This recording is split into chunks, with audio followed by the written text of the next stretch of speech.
Cerita ini sungguh menggetarkan, terutama karena kejadian nyata yang melibatkan kenalan dekat dengan keluarga saya di kota kecil di Sumatera Utara. Kisah ini terjadi beberapa tahun yang lalu, cukup lama.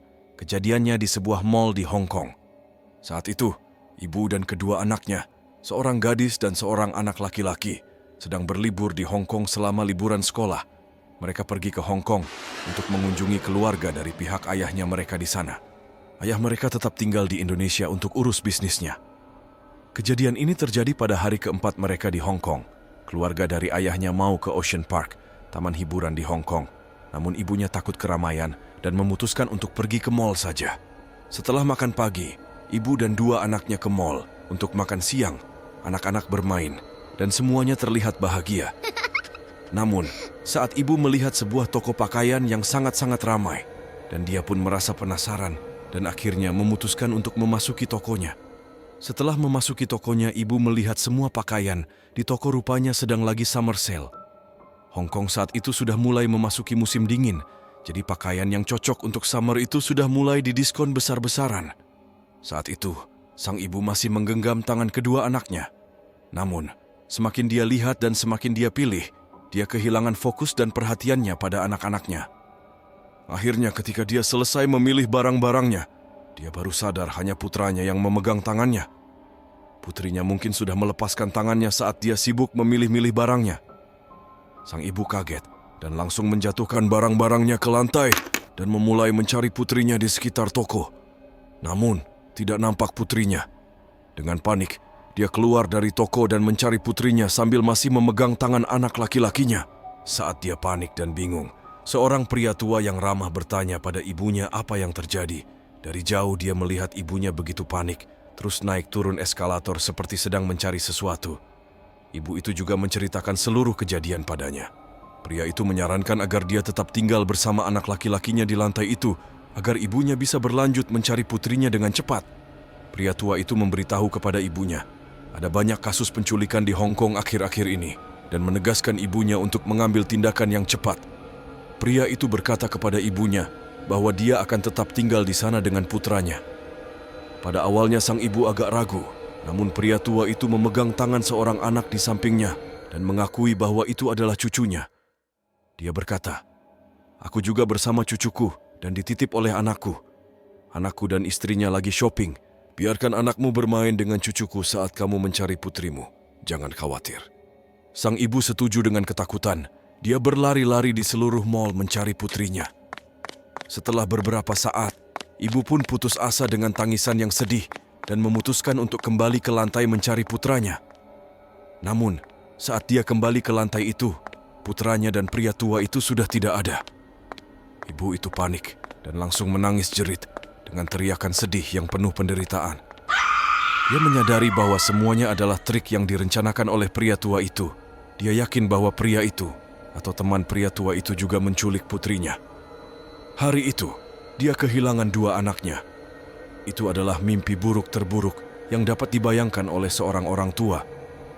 Teman-teman, cerita ini terjadi sudah lama, jadi tidak mungkin untuk memeriksa CCTV, karena pada masa itu belum ada teknologi tersebut. Terakhir kali saya mendengar, ibu itu sudah tidak stabil secara mental. Dia masih belum bisa menemukan kedua anaknya, dan tiap hari masih menunggu dan berharap mereka kembali. Dia terus menyalahkan dirinya sendiri, kesalahan-kesalahan yang dilakukannya, godaan berbelanja yang membuatnya lalai menjaga anaknya, dan ditipu oleh pria tua licik itu. Dia terus mengatakan bahwa itu semua salahnya. Tetapi saya ingin berbagi cerita ini untuk mengingatkan teman-teman bahwa kita bisa belajar dari kisah nyata ini. Bagi saya, ini lebih menakutkan daripada hantu. Kita langsung merasakan dampak dari tindakan jahat manusia. Banyak manusia di dunia ini yang mempunyai jiwa setan dan niat yang jahat. Mohon berhati-hati. Harap teman-teman tetap tenang di situasi apapun dan jangan terlalu mudah ditipu orang. Kadang kita tidak bisa menilai buku dari sampulnya. Sampulnya mungkin tampak bagus dan dapat dipercaya, namun di dalamnya sebenarnya busuk dan tidak bermoral. Setelah lulus kuliah, aku menyadari betapa sulitnya mencari pekerjaan meskipun sudah memiliki gelar. Hari demi hari, minggu demi minggu, Aku mengirimkan resume ke setiap perusahaan di Indonesia. Pada akhirnya, aku harus menghadapi kenyataan bahwa aku membutuhkan pekerjaan secepatnya, tanpa peduli di mana dan berapa bayarannya. Tepat pada saat itu, aku menemukan lowongan kerja di sebuah toko olahraga di sebuah mall. Aku langsung mendapat panggilan untuk wawancara dan diterima segera setelahnya. Giliranku yang pertama adalah keesokan paginya. Setelah 9 bulan, aku dipromosikan menjadi asisten manajer. Aku ditugaskan untuk mengawasi karyawan-karyawan yang lebih muda, sebagian besar pekerja paruh waktu. Sejujurnya, aku tidak peduli bagaimana mereka bersikap selama mereka melakukan pekerjaan mereka. Pada waktu itu, seorang gadis baru dipekerjakan. Begitu aku melihatnya, aku tahu dia akan menjadi masalah. Namun, bukan hanya dia yang menjadi sumber masalah, tetapi juga pacarnya yang sangat cemburu. Setiap pria yang bekerja dengannya, bahkan yang hanya berbicara dengannya, pasti mendapat kunjungan dari pacarnya. Setiap kali dia bertugas, pacarnya selalu muncul untuk memeriksa. Setiap malam, dia duduk di bangku luar toko dan mengawasi gadis itu bekerja. Namun, setiap kali gadis itu bercanda dengan rekan-rekan yang lelaki, dia akan mendekati pria tersebut dan mengintimidasinya secara fisik. Gadis itu tidak pernah mengatakan apa-apa saat ini terjadi. Kalau saya lihat, sepertinya gadis itu menyukainya. Dia kelihatan bangga dan tersentuh dengan sikap pacar yang cemburu itu. Tetapi hal ini juga menjadi alasan yang menjauhkannya dari pacarnya. Saat istirahat kerja, ketika pacarnya datang, gadis itu sering bersembunyi di toko gudang dan meminta kami berbohong kepada pacarnya bahwa dia tidak datang bekerja atau bahwa dia pergi ke tempat lain. Pacarnya butuh waktu lama untuk menyadari, tapi ketika dia menyadarinya, dia sangat marah karena gadis itu sengaja menghindarinya. Gadis itu terus melakukan ini selama beberapa bulan, dan suatu hari dia tidak pernah kembali ke toko. Aku tidak terlalu heran dengan hal ini, karena saat itu adalah liburan Ramadan dan pekerjaan sangat sibuk. Tidak heran kalau karyawan berhenti bekerja setelah hiruk-pikuk yang sangat melelahkan dan tidak kembali lagi. Pergantian karyawan memang sangat tinggi. Hal-hal menjadi lebih serius sekitar 4 atau 5 hari kemudian ketika polisi datang dan menanyakan tentang hilangnya gadis itu. Aku bingung dan bertanya-tanya apa yang sedang terjadi. Mereka memberitahuku bahwa gadis itu dilaporkan hilang oleh orang tuanya sehari setelah dia menghilang dari kerja. Dia tidak pernah pulang dan mereka berpikir kami mungkin tahu sesuatu. Polisi juga beritahu saya bahwa mereka telah mengunjungi rumah pacarnya untuk melihat apakah dia ada di sana. Selain pacarnya tidak ada di rumah, mereka mengetahui bahwa pacarnya juga menghilang sekitar seminggu. Aku dengan cepat menyatakan bahwa aku tidak tahu apa-apa. Aku hanya berasumsi dia bosan dengan pekerjaan dan pergi. Sepertinya polisi puas dengan jawabanku, dan aku tidak pernah mendengar dari mereka lagi. Waktu berlalu dan situasi mengenai gadis itu hampir sepenuhnya hilang dari pikiranku. Beberapa bulan kemudian, suatu pagi aku dibangunkan oleh manajerku dengan berita bahwa gadis itu ditemukan dan diidentifikasi tewas. Mayatnya ditemukan tergulung dengan karung goni dan dilemparkan di sungai. Polisi beritahu bahwa gadis itu tewas akibat dipukul dengan benda tumpul yang menyebabkan pendarahan internal di kepalanya. Jawabanku hanya, siapa yang melakukannya? Ketika aku kembali bekerja, topik itu adalah satu-satunya hal yang dibicarakan oleh semua orang. Pertanyaan selanjutnya yang ditanyakan adalah, siapa yang melakukannya? Tersangka utama adalah pacarnya yang gila, dan semua orang tahu bahwa dia telah menghilang setelah gadis itu. Mengingat tubuhnya tidak ditemukan bersama gadis itu, asumsi yang adil adalah dia pasti pelakunya. Dia memang sangat gila, cemburu, agresif, dan semuanya masuk akal. Beberapa minggu kemudian, sebuah artikel diterbitkan di koran yang membahas pacarnya gadis itu telah ditangkap oleh polisi saat dia mencoba melarikan diri dengan menaiki bus umum ke kota lain. Dalam berita, dia diidentifikasi sebagai seorang pria berusia 22 tahun yang bekerja di sebuah minimarket, tetapi namanya tidak disebutkan. Dia mengatakan kepada polisi bahwa membunuh pacarnya adalah sebuah kecelakaan. Dia mencurigai gadis itu berselingkuh. Itulah sebabnya dia merasa gadis itu berubah dan terus menjauhinya. Dia sangat marah ketika gadis itu mengatakan dia tidak memiliki perasaan untuknya lagi dan mengaku telah melihat seseorang, tetapi menolak untuk memberitahunya siapa. Saat itulah dia menjadi sangat marah, memukulnya dengan helm motor, dan ketika gadis itu jatuh, kepalanya terbentur lantai yang menyebabkan pendarahan internal dan dia meninggal seketika. Apa yang tidak diketahui oleh siapapun, dan mungkin masih belum diketahui, adalah bahwa akulah orang yang telah berselingkuh dengan gadis itu. Aku memiliki hubungan iseng dengannya. Hubungan kami tidak berlangsung lama, tetapi sekali saja cukup untuk membuat masalah. Aku adalah salah satu rekannya yang sering berbohong kepada pacarnya. Kami sering keluar makan dan memiliki hubungan seperti pacar dan kekasih. Untungnya kami tidak pernah ketahuan. Ketika dia balik ke pacarnya, aku tidak keberatan karena aku hanya iseng, dan aku mengira dia juga demikian. Sekarang, kamu tahu mengapa aku harus berpura-pura tidak peduli padanya. Kami berpikir itu adalah cara teraman bagi kami berdua. Ternyata kami benar. Aku sangat bersyukur tidak ada yang tahu tentang kami. Jika pacarnya cukup gila untuk memukul karena cemburu, dia pasti akan datang mencariku juga. Aku mungkin menjadi korban berikutnya. Bagaimanapun, jangan pernah melakukan hal seperti ini, teman. Aku juga merasa sangat bersalah. Selama 5 tahun terakhir, saya bekerja sebagai penjaga keamanan di berbagai tempat. Cerita yang kuceritakan adalah saat aku masih bekerja di mall di kota Medan.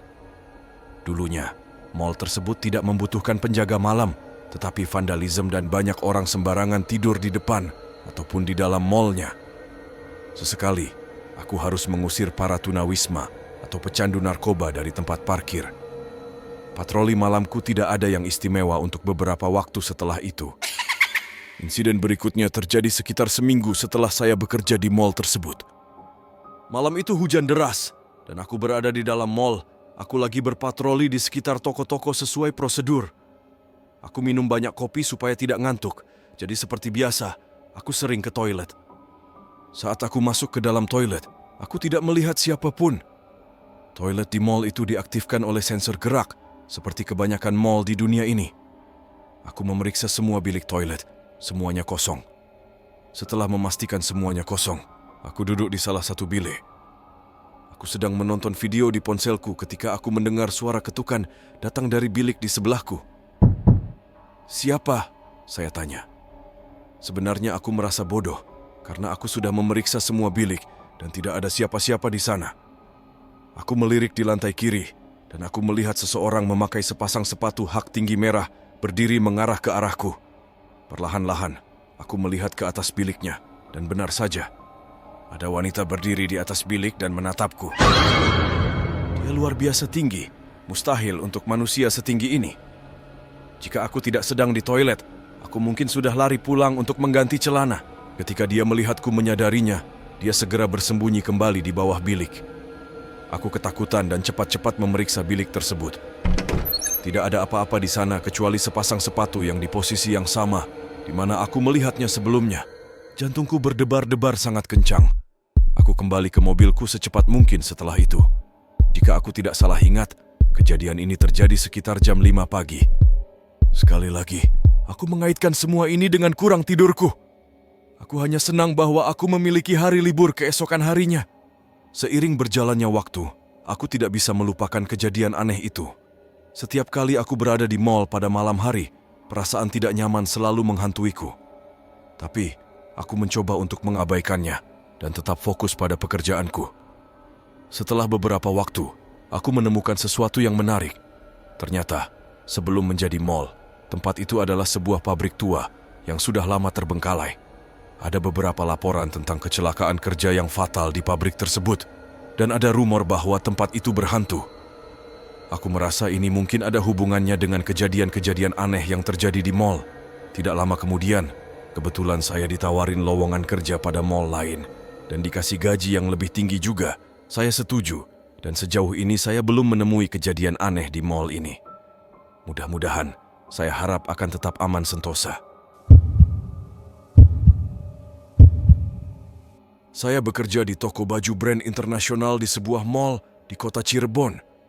Hari itu adalah hari yang sibuk. Sepanjang hari, aku sibuk membantu pelanggan, melipat baju, dan menjaga agar rak-rak tetap rapi. Terus terang menurut rekan-rekan saya termasuk cantik, dan saya juga sering dapat tatapan dari para pelanggan pria yang mengunjungi toko. Namun, ada satu tatapan pelanggan yang beda dan seram. Seorang pria berdiri di pintu masuk toko, menatapku dengan tatapan yang membuatku tidak nyaman. Tidak lama dia masuk di toko kita. Saya sambut dia sesuai prosedur toko kita. Dia melihat-lihat sepatu dan pakaian pria. Aku menganggapnya sebagai kunjungan biasa dan tidak berpikir terlalu banyak dan terus melakukan pekerjaanku. Pria itu berpostur tinggi, kepalanya botak, mengenakan kaos polos, celana jeans, dan sepatu bot coklat. Namun, yang membuatnya begitu berkesan adalah tato yang ada di lengannya dan senyumannya yang menyeringai saat dia meninggalkan toko yang membuatku merinding. Sudah larut malam, kami semua bekerja lembur. Saya sudah capek dan ingin segera pulang. Rumahku jauh dari mall, jadi aku putuskan untuk ke kamar mandi dulu. Setelah berpamitan sama rekan-rekanku, aku pun langsung ke kamar mandi. Ruangnya terlihat sepi, tidak ada siapa-siapa di sana. Ada 4 ruangan di sana. Aku memasuki yang ketiga. Di dalam kamar mandi, suasana sunyi menyelimuti ruangannya. Ketika aku siap dan hendak memakai celana, aku mendengar seseorang masuk. Langkah kakinya berat, berjalan ke sana kemari sambil bersiul. Meskipun bisa saja ada staf pria yang membersihkan toilet perempuan, tapi aku ada firasat yang buruk. Aku mengikuti instingku dan menunduk lihat siapa yang di luar. Apa yang aku lihat membuatku terkejut. Itu adalah sepatu bot pria yang aku lihat di toko tadi. Aku langsung duduk di toilet, gemetaran, dan berusaha untuk tidak bersuara. Bayangkan saja aku berada dalam keadaan itu, sendirian tanpa seorang pun di sana. Jantungku berdegup kencang, aku berkeringat dingin. Aku tahu pria itu memiliki niat buruk. Aku yakin dia telah menguntitku. Tidak mungkin dia masuk ke toilet perempuan dengan kebetulan. Dia melanjut bersiul dan berdiri di depan pintu itu. Kesan dia seperti predator yang mempermainkan makanannya, memberitahu saya bahwa dia ada di sana, dan membuat saya rasa tidak berdaya. Setelah dia bersiul, dia tertawa. Aku menangis ketakutan saat itu, berdoa agar ada yang datang menyelamatkanku. Dia mencoba membuka pintu dengan paksa, menendang pintunya. Aku berteriak sekuat tenaga. Aku terus berteriak sambil menangis, dan dia mencoba menendang pintu lagi. Tiba-tiba, ada suara pintu terbuka, dan aku mendengar keributan di toilet. Suara itu dari salah satu rekan kerjaku, dan seseorang suara pria yang tak dikenal. Aku merasa lega. Setidaknya ada rekan kerja saya membantu saya dan lebih lega lagi karena dia tidak bersendirian. Pria itu mengaku dia salah masuk kamar mandi dan akhirnya mencoba melarikan diri. Dia mencoba melepaskan diri, namun dihentikan oleh rekan kerjaku dan para penjaga keamanan di mall. Karena agresivitasnya, mereka menahannya dan memborgol tangannya. Setelah itu pihak keamanan memanggil polisi. Apa yang mereka menemukan membuat kita terdiam dan terkejut. Mereka menemukan pisau belati dan lakban yang tebal. Cuman Tuhan dan dia yang tahu apa yang sedang dia rencanakan. Aku sudah bisa membayangkan apa yang akan dia lakukan dan skenario yang paling buruk. Ternyata, seorang rekan kerjaku mau pulang bareng sama saya. Aku ada mencerita juga padanya mengenai keanehan pelanggan itu. Namun dari jauh dia melihat seorang pria yang di toko. Dia mengikutinya tapi tidak bisa menemukannya dimanapun. Dia tiba-tiba menghilang. Dia melihat penjaga keamanan di sekitar daerah itu. Penjaga keamanan mengatakan bahwa dia tidak melihat seorang pun lewat di sana yang sesuai dengan deskripsi pria itu. Saat mereka melewati kamar mandi, mendengar teriakan saya dari toilet perempuan, itulah saat mereka menemukanku. Aku selalu bersyukur kepada Tuhan dan juga rekan kerjaku yang menyelamatkanku. Kadang-kadang waktu aku mendengar lagu itu, siulan itu masih terngiang di kepalaku. Saya tidak bisa membayangkan berapa kali pria itu melakukan tindakan seperti ini. Jika rekan saya dan security tidak membantu saya pasti akan menjadi korban. Teman-teman, selalu waspada terhadap sekitarmu. Dan jika kamu seorang wanita, harap lebih berhati-hati lagi. Selalu ada seseorang yang menemanimu kapanpun kamu pergi saat hari sudah larut malam. Aku harap pengalaman saya bisa membantu teman-teman untuk menghindari situasi seperti ini agar tidak mengalami pengalaman seperti saya.